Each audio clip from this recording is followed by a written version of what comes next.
Hey DIY clubbers, stay tuned to see how to make these cinnamon molasses ring cookies.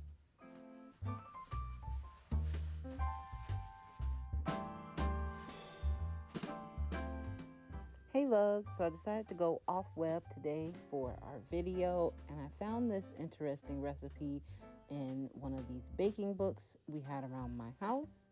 So that's what we're going to make today. I did make some substitutions to this recipe though. The original recipe calls for maple syrup and not molasses, but I was out and so I improvised on the spot.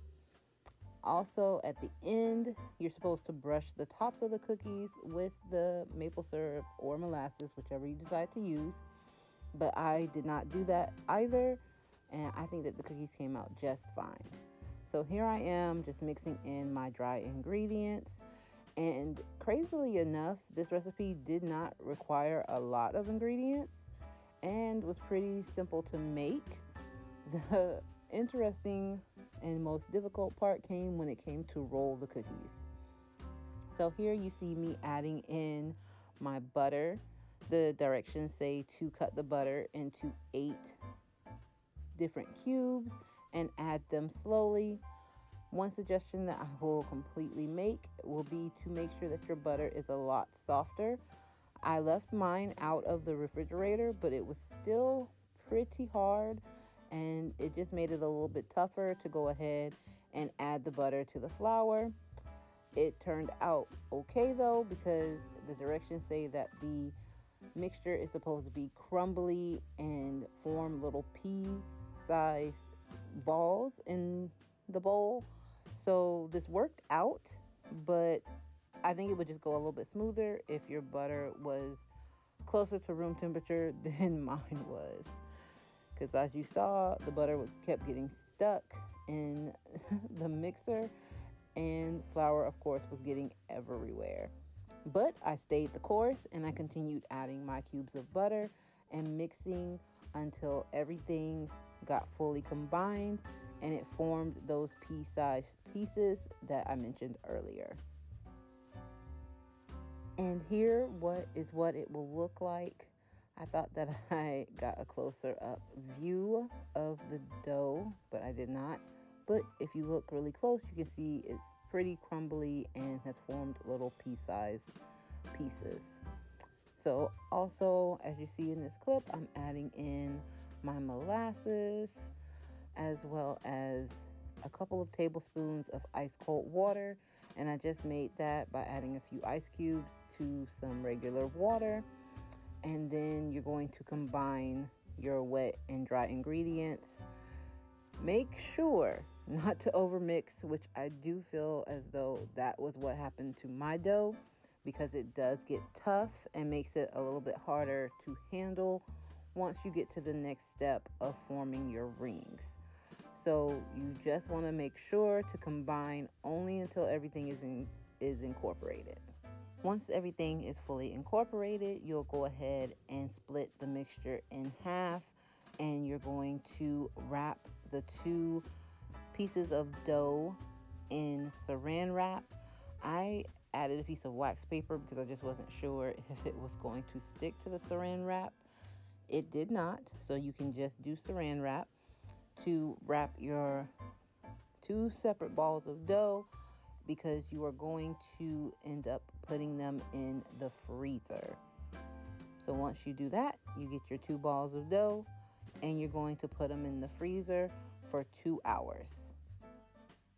So while the cookies are in the freezer, I'm going to go ahead and make the mixture that's going to go inside of the cookie rings. And it's a simple mixture of sugar and cinnamon. They do have measurements on the recipe, but I pretty much eyeballed it. And then I used this really professional technique of swirling the 2 ingredients together. No spoons or forks here, ladies and gentlemen. We are going to just swirl the cinnamon and the sugar until it is combined. Then I'm going to go ahead and set down some saran wrap. I was pretty much trying to protect my counter and make cleanup a little bit easier. And I set this saran wrap down, and then I went ahead and floured it, because you want to make sure that you flour whatever surface you are going to be using to roll out your cookies so that they don't stick. So after the 2 hours, I went ahead and took the cookie dough out and unwrapped it and set it on my floured surface.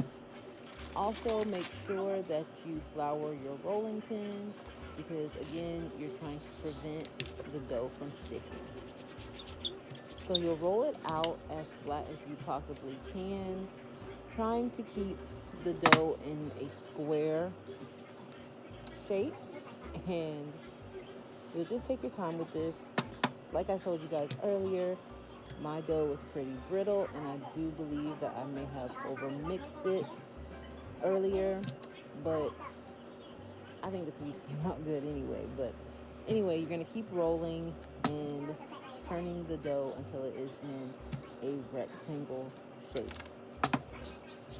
Once you do that, just kind of wipe off some of that excess flour, because you do not need it. Next, you're going to go ahead and put down a generous amount of your cinnamon sugar mixture all over the top of your cookie. And this is where having a firmer dough will come in handy. As you can see, mine just kind of flopped and folded over, but you ideally want to fold or roll the dough in a really, really tight ring. And this is what will give you those really clean lines that you saw in the picture in the recipe book.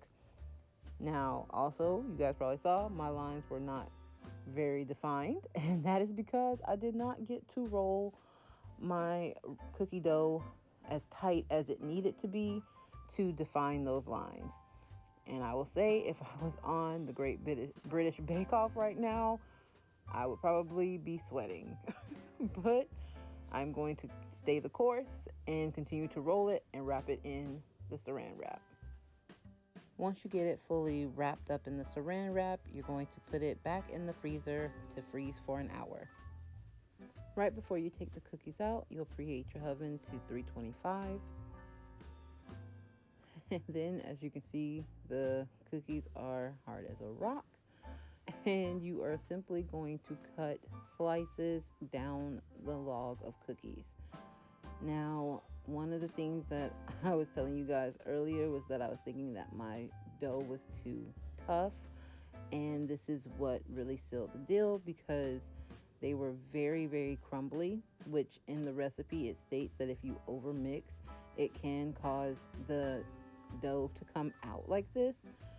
And so at first I thought, well, maybe it was because I was cutting them fresh out of the freezer, and that is why they were crumbling so bad. But nope, that wasn't it, because I let them sit at room temperature for a little bit and cut them, and I was still having the same issue. So like I said, just take caution, and please do not overmix your dough so that you don't have these issues. And also make sure you wrap your dough really tightly, and this will allow for the cinnamon sugar to stay inside, as well as for your rings to be more defined. And then you'll just cut your slices and place them on your baking sheet.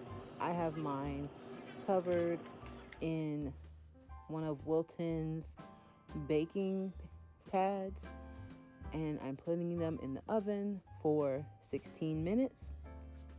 And once they've cooled down, this is the cinnamon molasses ring cookies complete.